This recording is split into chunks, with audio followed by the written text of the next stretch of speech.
When I told a friend that I was going out tonight to watch a movie called The Monkey, he asked me, that movie starring Dev Patel? And I was like, Dev Patel?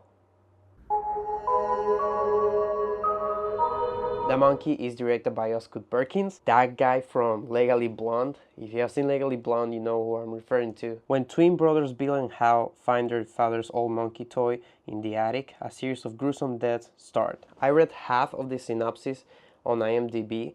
The other half, I think, says more about the story that I think you should know. Because was a very surprising movie to me, in the sense that I didn't know that much of the film, honestly. I knew it was directed by Osgood Perkins, I knew it was produced by James Wan, that Theo James was in the film, and that it was about a monkey that was evil or something, and some deaths in the film that were very similar to Final Destination.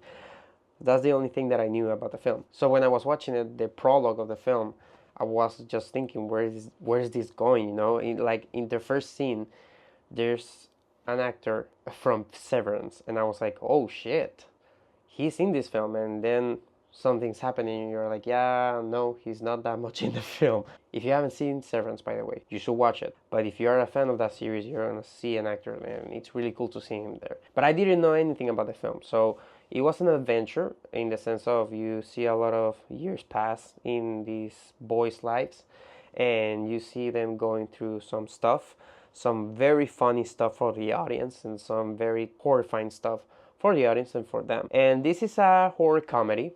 There's a lot of comedy in the movie. In fact, it's easily my favorite thing about the film. It's an extremely funny movie.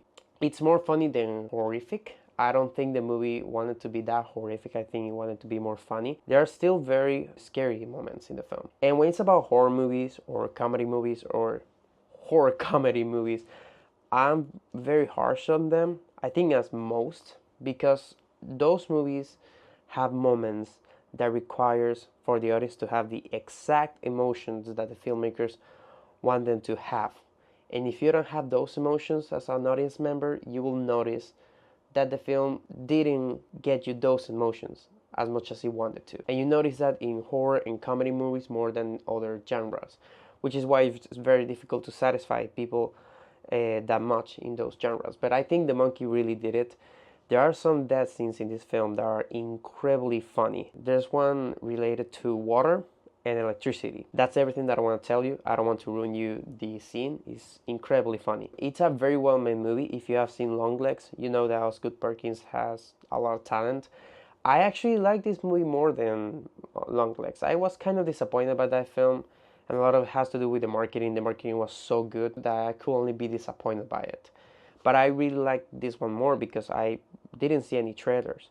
I didn't know who starred in the film. There's a lot of cameos. There's a lot of actors that I didn't know they were in the film, and it was really cool to see them. I went with a friend, and my friend and I had a good time, and there were some actors that he was also happy to see.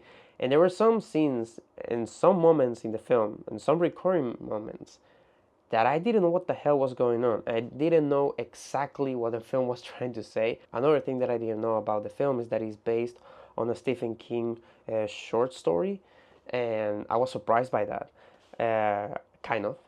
Kind of. I actually don't know that much about Stephen King, but the tone of the film was surprising, and the story was surprising. I didn't know where it was going, and I mostly like it. Theo James is actually really good. He plays two characters here, and he plays them both really well. And he sounds very similar to Bruce Greenwood, by the way. Like, he's narrating the prologue of the film. I genuinely thought it was Bruce Greenwood because I didn't know anything about the film. So I was surprised when I heard that voice coming from Theo James' mouth when he appears as the adult self in the film. And I was like, oh shit, that's actually Theo James. I can't believe that's the same guy from Divergent. You remember that was probably his first big role, I think. I don't know. He was really good in the movie, and I really like the relationship that he had with his son. It was very heartfelt, and I loved how everything connected with the prologue of the film. Tatiana Maslany is also in the film, not as much as I thought she was gonna be. In fact, there's a lot, like I told you, there's some actors that I didn't know they were just gonna be in just one scene or 2 minutes in the film. But Tatiana Maslany has actually a dream scene that was very horrifying. and I really felt that. But like I told you, my favorite thing about the movie is the comedy. By far, I laughed a lot in the film. There were some scenes that I didn't laugh as the movie wanted me to laugh, but most of the comedy really did work, and the death scenes are amazing. There's one in particular where a woman falls from the sky with a bright dress, and I was like, what the hell? Then my friend explained me the reference that the film gave us before that scene, and I was like, oh my god, I like I didn't get it, you know. I really like the art house aspects of the film mixed with the comedy and the horror. I do think that's the biggest issue of the film, though. There's an aspect of the film, like I told you, that is horror comedy, and there's an aspect of the film that is horror, that is trying to be horrifying. And I think those two tones don't mix perfectly, and sometimes the pacing suffers from that. Beyond that, I really don't see any major issue to the movie. There's good acting, there's good writing actually. There's some aspects of characters and situations that are very smart and are very creative. And I think it's a fun movie to go watch with your friends or a girlfriend. I don't know. I'm gonna give The Monkey a 7 out of 10. So guys, I'm preparing a video uh, for this weekend that I think will be the first real interactive video that I do. And what I mean by that is that people like to comment on that, will like to discuss on it. I think it will be very, very interesting what happens with it. And comment on this video. What do you thought about The Monkey if you have seen it already? Are you excited to watch it? Have you read the Stephen King short story? Thank you for watching and take care of your time.